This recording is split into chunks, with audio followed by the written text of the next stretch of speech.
2026 FIFA বিশ্বকাপ শুরু হয়ে গেছে। উন্মাদনার পারদ এখন তুঙ্গে। মাঠের লড়াই শুরু হওয়ার সাথে সাথেই অবধারিতভাবে সামনে আসছে বড় একটি প্রশ্ন, কার ঘরে যাচ্ছে এবারের বিশ্বকাপ ট্রফি?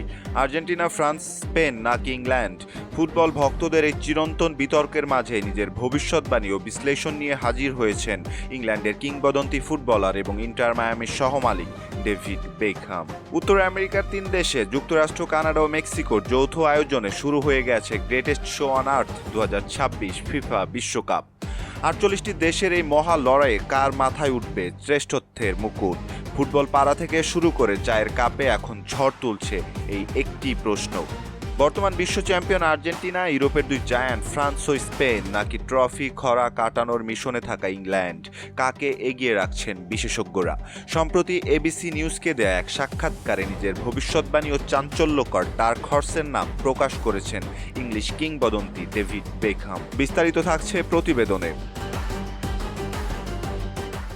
ভবিষ্যৎবাণী করতে গিয়ে ডেভিড বেকহাম নিজের দেশ ইংল্যান্ডের প্রতি নিজের পক্ষপাতিত্ব ও আবেগকে মোটেও লুকিয়ে রাখেননি। সাক্ষাৎকারে হাসি মুখেই তিনি ঘোষণা করেন, আমি সবসময় ইংল্যান্ডের কথাই বলবো। 1966 সালে নিজেদের একমাত্র বিশ্বকাপ জয়ের পর কেটে গেছে দীর্ঘ 60 বছর। বেকহাম মনে করেন ইংল্যান্ডের এই ট্রফি খরা কাটানোর এটাই উপযুক্ত সময়। হ্যারি কেইন, বুকাও সাকা এবং উদীয়মান তরুণদের নিয়ে গড়া থ্রি লায়ন্সদের বর্তমান স্কোয়াডটিকে শিরোপার অন্যতম দাবিদার মনে করছেন তিনি। তবে শুধু আবেগ দিয়ে তো আর বিশ্বকাপ জেতা যায় না, মাঠের কঠিন বাস্তবতার কথাও মনে করিয়ে দিয়েছেন ইংল্যান্ডের এই সাবেক অধিনায়ক। বেকহাম স্পষ্ট করে বলেছেন, ট্রফি জেতা কখনোই সহজ হবে না। ইংল্যান্ড ছাড়াও শিরোপার দৌড়ে প্রথাগত পরাশক্তি হিসেবে ফ্রান্স, স্পেন, আর্জেন্টিনা এবং ব্রাজিলকে শক্তিশালী দাবিদার হিসেবে উল্লেখ করেছেন তিনি। চলুন দর্শক, দেখে নেওয়া যাক স্পেন, ফ্রান্স, আর্জেন্টিনা এবং ইংল্যান্ডের শক্তিমত্তার জায়গাগুলো। স্পেন। ফুটবল অ্যানালিটিক্স ও সুপার কম্পিউটারের ডেটা অনুযায়ী এই মুহূর্তে বিশ্বকাপ জয়ের সবচেয়ে বড় ফেভারিট হচ্ছে বর্তমান European champion Spain. Lamine Yamal, রদ্রিগোর মতো তারকাদের নিয়ে গড়া স্প্যানিশ স্কোয়াডের গভীরতা অন্য যে কোনো দলের চেয়ে এগিয়ে। 2 নম্বরে জায়গাটা পেয়েছে ফ্রান্স। কিলিয়ান এমবাপ্পের নেতৃত্বাধীন ফ্রান্স রয়েছে ফেভারিটের তালিকার 2য় স্থানে। গত 2 বিশ্বকাপের ফাইনালে খেলা ফরাসিরা এবারও ট্রফি ছিনিয়ে নিতে মরিয়া। আর্জেন্টিনা জায়গা পেয়েছে লিস্টের 3 নম্বর পজিশনে। লিওনেল মেসির জাদু ও অভিজ্ঞতার উপর ভর করে বর্তমান চ্যাম্পিয়ন আর্জেন্টিনাও রয়েছে অন্যতম শীর্ষ ফর্মে। যদিও ডেটা বিশ্লেষকরা তাদের কিছুটা পেছনে রাখছেন, তবে মেসি ম্যাজিকে যে কোনো হিসাব উল্টে যেতে পারে তা ভালো করেই জানেন বেকহাম।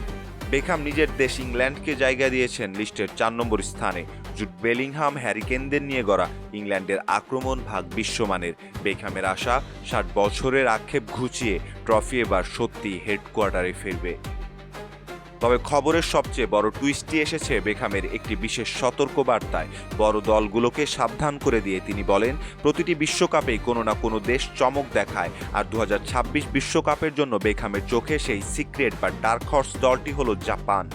তার মতে জাপানের বর্তমান দল অত্যন্ত সুসংগঠিত এবং তারা বিশ্বমঞ্চে যে কোনো বড় শক্তিকে স্তব্ধ করে দেওয়ার ক্ষমতা রাখে।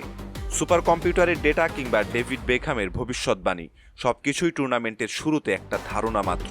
শেষ পর্যন্ত মাঠের 90 মিনিটের লড়াই, ট্যাকটিক্স আর স্নায়ুচাপ ধরে রাখার উপরই নির্ভর করবে আসল ফলাফল। ডেভিড বেকহামের ভবিষ্যৎবাণীটা কি সত্যিই হবে?